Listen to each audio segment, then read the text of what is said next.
අයිබෝවන් Live on Purpose YouTube නාලිකාවට ඔබ සැම සාදරයෙන් පිළිගන්නවා. මොකක්ද මේ Live on Purpose කියන YouTube නාලිකාව? මේක හඳුන්වා දීමේ වීඩියෝ විදි මම සඳහන් කරා. මේ Live on Purpose කියන YouTube නාලිකාව අපි කරන්නේ මනෝවිද්‍යාව කොහොමද අපගේ ව්‍යාපාරයක් සාර්ථක කර ගැනීමට පාවිච්චි කරන්න කියන කරුණ සාකච්ඡා කිරීම කියලා. මනෝවිද්‍යාව කියන විෂය හුඟක් ගැඹුරුයි. නමුත් අපි මේ මාතෘකාවේදී එහෙම නැත්නම් ව්‍යාපාරයක් සාර්ථක කර ගැනීමට මනෝවිද්‍යාව කොහොමද උපයෝගී කරගන්නේ කියන කරුණ සාකච්ඡා කරනකොට අපි භාවිතා කරන්නේ යම්කිසි ප්‍රමාණයක දැනුමක් පමණයි. ලෝකේ ඕනම ව්‍යාපාරිකයෙක් ඒ ව්‍යාපාර දියුණු කර ගැනීමට මනෝවිද්‍යාව උපයෝගී කරගන්නවා. හැබැයි මේක ඒගොල්ලෝ පාවිච්චි කරනවා කියන එක සමහර විට නොදන්නවා වෙන්න පුළුවන්. නමුත් ඒක භාවිතා වෙනවා. ඒක විවිධාකාර තියෙන සංඛ්‍යාවන් සාමාන්‍යයෙන් කොහොම වුණත් 50%කට වැඩි ප්‍රමාණයක් ව්‍යාපාරයකදී මනෝවිද්‍යාව භාවිතා කරනවා. පළවෙනි වීඩියෝදී එහෙම නැත්නම් හඳුන්වා දීමේ වීඩියෝදී මම සඳහන් කරා මුලින්ම අපි සාකච්ඡා කරන්නේ cognitive distortions. එහෙම නැත්නම් මනසට ඇතිවන ඍණාත්මක බලපෑම් කරුණු 15ක් කියන එක. ඒ කරුණු 15න් අපි එක කරුණක් සාකච්ඡා කරා ෆිල්ටරින් කියන මාතෘකාව. අද දෙවෙනි වීඩියෝව අද අපි කතා කරන්නේ over generalization එහෙම නැත්නම් over simplification කියන කරුණ. මේ over generalization කියන මාතෘකාවට තනි සිංහල වචනයක් මට හොයාගන්න අමාරු වුණා. නමුත් මම උදාහරණ කිහිපයකින් මේක පැහැදිලි කරනකොට ඔබට වැටහෙවි මොකක්ද මේ over generalization එහෙම නැත්නම් over simplification කියන්නේ මොකක්ද කියන කාරණය. මම උදාහරණයක් කියන්න මෙන්න මේ විදිහට ඔබ විදේශ රටකට ගිහිල්ලා ඉන්නකොට ඔබට ලැබෙන අත්දැකීම් අමිහිරි නම් අපි හිතමුකෝ ඔබට සැලකුවේ රටේදී හොඳ විදිහට නෙමෙයි. ඔබ හිතනවා ඉන් පස්සේ ඔබට හිතෙනවා මේ රටේ හැම මිනිහෙක්ම එක වගේ කියන එක. ඒ කියන්නේ මිනිසුන්ට සලකන්නේ ගෞරව කරන්නේ ඒ වගේ හැඟීමක්. මේ තවත් ආකාරකින් කිව්වොත් ජාතිවාදී ආගම්වාදී අදහස් එනකොට ඒ එන්නේ ඒ විදිහටම තමයි. එක පුද්ගලයෙක් කරන යම් කිසි කාර්යයකදී ඒක නුරුස්නා පුද්ගලයන් over generalization එහෙම නැත්නම් ඒ කාරණය වඩාත් ඉස්මතු වෙන විදිහේ කතා තමයි කියන්නේ. ඇත්තටම මේක cognitive distortion එකක්. එහෙම නැත්නම් මනසට ඇතිවලා තියෙන ඍණාත්මක බලපෑම. මොකද මම මේ කතාව කියන්නේ මේක ව්‍යාපාරිකදී අපිට අවාසි. මේ වගේ සිතුවිලි එන එක අපිට අවාසි. ඒ නිසා සාමාන්‍යයෙන් over generalization එහෙම නැත්නම් over simplification කියන කාරණය අපි මේ විදිහට කියන්න පුළුවන්. අසීමාන්තික ලෙස යම් සිද්ධියක ඍණාත්මක පැත්ත සිටීම. මේ විදිහට හිතන කාරුණාත් පුද්ගලයාගෙන් පුද්ගලයාට වෙනස් වෙන්න පුළුවන්. ඒ කියන්නේ පෞරුෂය අනුව ලැබිලා තියෙන අත්දැකීම් අනුව වෙනස් වෙන්න පුළුවන්. දැන් මම කියන වචන ටිකක්. මේ වචන බලන්න ඔබට ඇහෙන විදිහ සමහර වෙලාවට අපිට ඇහෙනවා කෙනෙක් කියන්න පුළුවන් හැමතිස්සෙම මට මේක කරදරයක්. එහෙම නැත්නම් කවදාවත් නෑ මේ වැඩි කවදාවත් මට කරන්න බෑ. එහෙම නැත්නම් ඔක්කොම එකයි. මේ මිනිස්සු ඔක්කොම එකයි. එතකොට කියන්න පුළුවන් කිසි කෙනෙක් මට නෑ උදව්වට. ඒ වගේ වචන. ඒවා ඍණාත්මක වචන. මේ ඍණාත්මක වචන එහෙම නැත්නම් cognitive distortions කියන කරුණ අපගේ ව්‍යාපාරවලදී අපි දැනගන්න ඉන්නවා නම් මේ සිතුවිලි ඇත්ත නෙමෙයි. එහෙම නැත්නම් මේක සීමාව ඉක්මවා ගිහින් තමයි අපිට මේ විදිහේ දේවල් වලට ගිහින් තියෙන්නේ කියන එක. මේක බලාපොරොත්තු වෙන සමාජ ජීවත් වෙනකොට හැම මිනිස්සෙක් මේක වගේ නැහැ.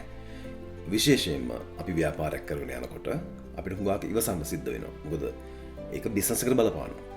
අපි යම්කිසි පුද්ගලයෙකුට අකමැති වෙන්න පුළුවන් පුද්ගලෙක නමුත් ව්‍යාපාරයක් කරගෙන යනකොට අපේ එකම අරමුණ වෙන්න ඕන ව්‍යාපාරය සාර්ථක කර ගැනීම. එතකොට අපේ ගනුදෙනු කරුවන් එක්ක අපි පුද්ගලික ප්‍රශ්න ඇති කරගන්න අවශ්‍ය නැහැ. ඒක පුළුවන් තරම් අවම වෙන විදිහට තමයි අපි කටයුතු කරගෙන යන්න ඕන. අපි හිතමු මෙන්න මේ විදිහට. පුද්ගලයෙක් යනවා ඉන්ටර්විව් එකකට, සමුක පරීක්ෂණයකට. ඒ සමුක පරීක්ෂණේ ෆේල් වෙනවා. මේ පුද්ගලයාව රැකියාවට තෝරගන්නේ නැහැ. එතකොට කෙනෙක් හිතන්න පුළුවන් මට මේ ඉන්ටර්විව් එකක්වත් හරියන්නේ නැහැ. කවදාවත් මට මේකට මේ මුහුණ දෙන්න බෑ. මේ ඇවිල්ලා over generalization. මෙයා ඉන්ටර්විව් අපි හිතමු 10කට ගියා කියලා. ඒ 10ම ෆේල් වුණත් 11 කියන ඉන්ටර්විව් එක පාස් වෙන්න පුළුවන්. තවත් පුද්ගලයෙක් ඉන්න පුළුවන් පිරිසක් ඉදිරියට කතා කරනකොට අමාරුයි. එතකොට ඒ පුද්ගලයා හිතනවා නම් මට මේක කරන්න බෑ කවදාවත්. මට පිරිසක් ඉදිරියට කතා කරන්න බෑ කියන කරුණ හිතනවා නම් ඒක ඕවර් ජෙනරලයිසේෂන් නැත්නම් ඕවර් සිම්ප්ලිෆිකේෂන්. දැන් බලමු කොහොමද අපි මේ සිතුවිල්ලට අභියෝග කරන්නේ කියන කාරණේ. මොකද අපිට සිතෙනවා මේක ඕර්ගනයිස් වෙන්න පුළුවන්. මේ වගේ සිතුවිල්ලක් ආපු ගමන් අපි කරන්න ඕන මේකට චැලෙන්ජ් කරන්න ඕන. සිතුවිල්ලට අපි අභියෝග කරනවා. එහෙම නැත්නම් අපි සිතුවිල්ල රිෆ්‍රේම් කරනවා. නැවත වෙනත් අරුතක් එන විදිහට ඒක පරිවර්තන කරනවා. දැන් අර සමුඛ පරීක්ෂණ එහෙම නැත්නම් ඉන්ටර්විව් එකදී අපි හිතමුකෝ අපිට හිතෙනවා මට කවදාවත් මේක කරන්න බෑ කියන එක අපිට රිෆ්‍රේම් කරන්න පුළුවන්. එහෙම නැත්නම් වෙනත් විදිහට කියන්න පුළුවන්. හරි කමක් නෑ. මේ වතාවත් මම ෆේල්. නමුත් ඊළඟ වතාවේ මම කොහොම හරි පුහුණු වෙලා නැවත මේ සමුඛ පරීක්ෂණයට මම මුහුණ දෙනවා කියන කාරණේ. පිරිසක් ඉදිරි කතා කරනකොට ඇතිවන අපහසුතාවය පුරුදු කරලා ප්‍රැක්ටිස් කරන්න පුළුවන්. තමන් තනියම ඒක පුරුදු වෙලා ඊළඟ සමුඛ පරීක්ෂණයට සාර්ථකව මුහුණ දෙන්න පුළුවන්. ඒ විදිහට අපිට මේ සිතුවිල්ල රීෆ්‍රේම් කරන්න පුළුවන්. නැත්නම් චැලෙන්ජ් කරන්න පුළුවන්. අභියෝගයට ලක් කරන්න පුළුවන්. කොහොමද අපි අපේ දැන් මොළයට නැත්නම් අපේ සිතුවිලි වලට මේ ඍණාත්මක බලපෑම් දිගින් දිගටම ඇවිත් තියෙන නිසා අපි දැන් පුරුදු වෙලා තියෙනවා. මොකද අපි මොළයත් ඇවිල්ලා හරි කපටි. එහෙම නැත්නම් කම්මැලි. මේ ගැන විමසා බලන්න. අපිට ඔළුවට එන අදහස් ටික අපි ඒ විදිහටම දාගන්න තමයි මොළේ හුරු වෙලා තියෙන්නේ. ඒකට කියන්නේ mental shortcut කියලා. අපි කෙටි පාරවල් හොයාගන්නවා conclusion එකට. එහෙම නැත්නම් අපි යම් මතයකට එන්න කෙටි පාරවල් හොයාගන්නේ. පුද්ගලයෙක් හොඳයි පුද්ගලයෙක් නරකයි කියලා අපි කියන්නේ ඒ mental shortcut. එහෙම නැත්නම් අපි මොළය වෙහෙසන්න කැමති නෑ ඒ පුද්ගලයා ගැන වැඩිදුර මේ හොයන්නවත් හිතන්නවත්. අනිත් හැම කාරණයක්ම වගේ තමයි මේ පුරුදු අපි සිතුවිලි පුරුදු කරන්න ඕන. ඒ සිතුවිලි පුරුදු වුණාන් පස්සේ ඒක පුරුද්දක් සම්පතක් හැබිට් එකක් වෙනවා. ඒතර අපි දන්නේ නැහැ. වාහනයක් පදවනවා වගේ. මුලින් අමාරුයි. නමුත් ඉන්පස්සේ අපි දන්නේ අපි වාහනේ පදවනවද කියලා. ඒ වගේ මට්ටමකට මේ සිතුවිලි පුරුදු කරායින් පස්සේ කවුරු කොහොම කිව්වත් අපි බොහොම විමසිලිමත්ව තමයි ඒ යම්කිසි ප්‍රශ්නයක් දිහා බලන් පුරුදු වෙන්නේ.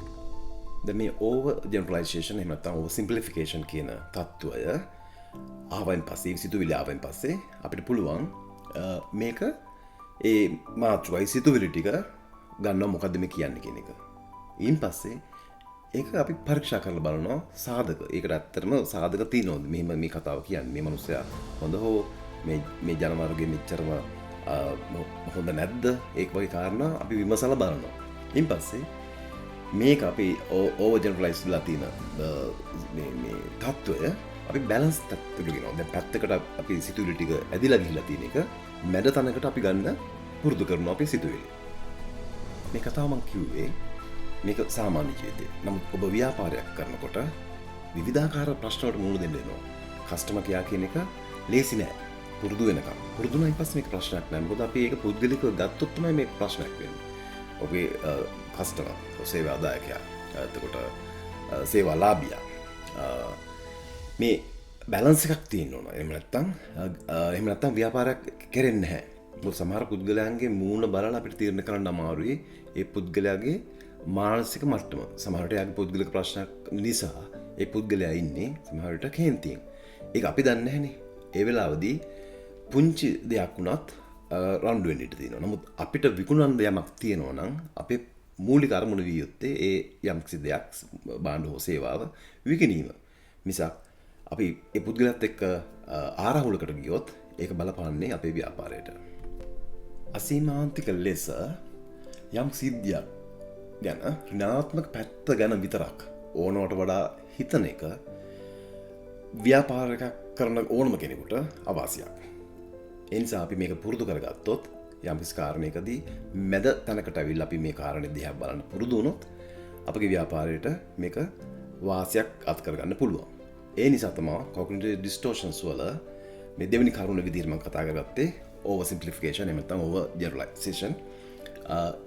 ඊළඟ වීඩියෝවේදී අපි තවත් cognitive distortions වර්ගයක් නැත්නම් කරුණක් කතා කරනවා. අද වීඩියෝ ඉතා දිගු වීඩියෝවක් නෙවෙයි. ඒ නිසා මම නැවතත් ගෞරවණීය ඉල්ලා සිටිනවා live on purpose කියන YouTube නාලිකාව subscribe කරන්න, like එකක් දෙන්න, comment එකක් දාන්න. මේ වීඩියෝ කරන යනකොට මේ සියලු කරුණු මනසට බලපාන ක්‍රියාත්මක කරුණු අවසන් වෙලා අපි ඊළඟ ඉදිරියට එහෙම නැත්නම් ඊළඟ පියවරට අපි යනවා කොහොමද ව්‍යාපාරයක් කරගෙන යන්නේ මනෝවිද්‍යාව භාවිත කරනවා. ඒ නිසා ඊළඟ වීඩියෝදී නැවත හමු වෙමු. බොහොම ස්තුතියි.